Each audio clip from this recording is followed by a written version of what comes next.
प्यारे बंधुओं, आज के इस एपिसोड में शायद मेरे प्यारे पशुपालक बंधुओं के ही पक्ष में जाएगी बात।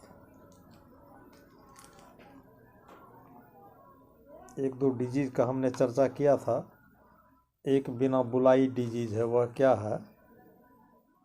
तो अक्सर हमारे गाँव में दक्षिण गाय पालन बहुत ज़्यादा होता है और एक समस्याएं हैं गौ पालकों के माथे है। वह समस्या क्या है? तो गाय प्रजनन के लिए समय में नहीं आ पाती है। एक तो पहली गड़बड़ी ये है, और समय में आ भी जाती है तो आजकल तो ऐसे कृत्रिम गर्भाधान किया कराया जाता है, फिर वह 15-10 दिन के अंदर ही डिस्चार्ज हो जाता है। फिर खाली पड़ गए। 22वां दिन फिर वह गाय चिल्लाने लगी या नहीं भी चिल्लाई। तो इन दो समस्याओं से अभी गौपालक लोग अधिक परेशान हैं।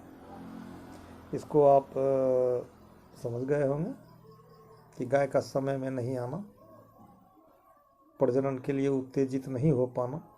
वैसे इसमें भी दो श्रेणी की गायें होती है।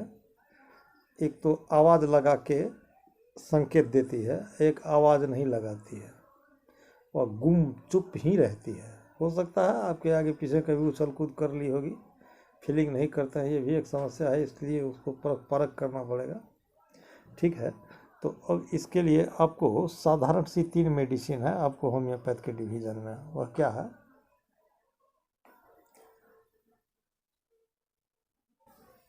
दो पोटेंसी लीजिए 200 पावर में, प्लेटिना और ऑन्सोमोडियम। दो पोटेंसी लीजिए 200 पावर में या 30 पावर में, ऑन्सोमोडियम और प्लेटिना। और एक भाइल आप ले लीजिए कैंथरीज मदर टिंचर। फिर कैंथरीज 200 मत ले लीजिएगा। 200 पावर का कैंथरीज पिलाने के बाद वह गाय अधिक से ज़्यादा पेशाब करेगी, जो आपको तीसरी परेशानी आ जाएगी। इसीलिए कैंथरीज का 0 पावर मदर टिंचर क्यूब 40 बूंद उस टिंचर का प्रयोग करें कैंथरीज का, 30 बूंद थोड़ी थोड़ी दवाई लगेगी, 15 ml ऑन्सोमोडियम और प्लेटिना। वो कैंथरीज मदर टिंचर जो है उसका मात्रा लमसम 60 ml ले लेगा। ये 3 दवाई का प्रयोग करें। इसको समाप्त होते होते गाय क्या कीजिएगा, स्टूडियो मेरा सड़क के किनारे है आवाज़ आ रही होगी आपको भी। तो कैंथरीज मदर टिंचर 60 ml और 15 ml प्लेटिना और ऑन्सोमोडियम को खिलाइए। गायों को समय में लाइए, आप सीमेन दिलवाइए। और बड़ी समस्याएं एक ये बच जाती है कि वह कृत्रिम गर्भाधान करने के बाद जो डिस्चार्ज हो जाया करता है, तो वैसे सरकारी तो कम रेट में लेता है, लेकिन प्राइवेट डॉक्टर 200, 300, 400 रुपया तक जो लेते हैं एक बार सीमेंट डालने का। तो सीमेंट डल जाने के बाद उसको सुरक्षित रखने के लिए बहुत साधारण सी दवाई है।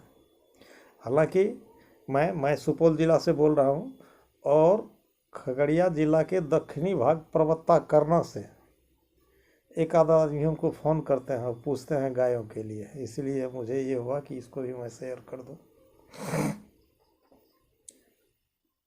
10 ml नक्स भूमिका और 4 या 5 ml बोरेक्स, लेकिन पावर दोनों का भिन्न होगा। नक्स 30 में भी चलेगा, 200 में भी चलेगा, और बोरेक्स ये आपको CM पावर में चलेगा। लेकिन CM पावर में जो है वह एक ही खुराक उसको दिया जाएगा, रोटी पे डाल के 3-4 ml डाल दीजिए रोटी में, भिगा दीजिए, बाद में खिलाइएगा उसको। पहले जब ये सीमेंट डलवाए तो 1-1.5 घंटे के अंदर उसको 4 खुराक या 5 खुराक व नक्श भूमिका डालिए रोटी में डाल के, 20-20 बूंद, 30-30 बूंद, 3 दफ़ा, 4 दफ़ा, 5 दफ़ा, 1.5 घंटे के बाद और तीसरे घंटे के अंदर में, 1.5 घंटे के अंदर में आपको 5 खुराक खिला देना है। और छठा वह बोरेक्स CM जो है, 1 खुराक खिलाने के बाद आप निश्चिंत हो जाइए, वह सीमेंट डिस्चार्ज नहीं होता है। ये परीक्षित दवाई हमने आप लोगों के सामने सहयोग में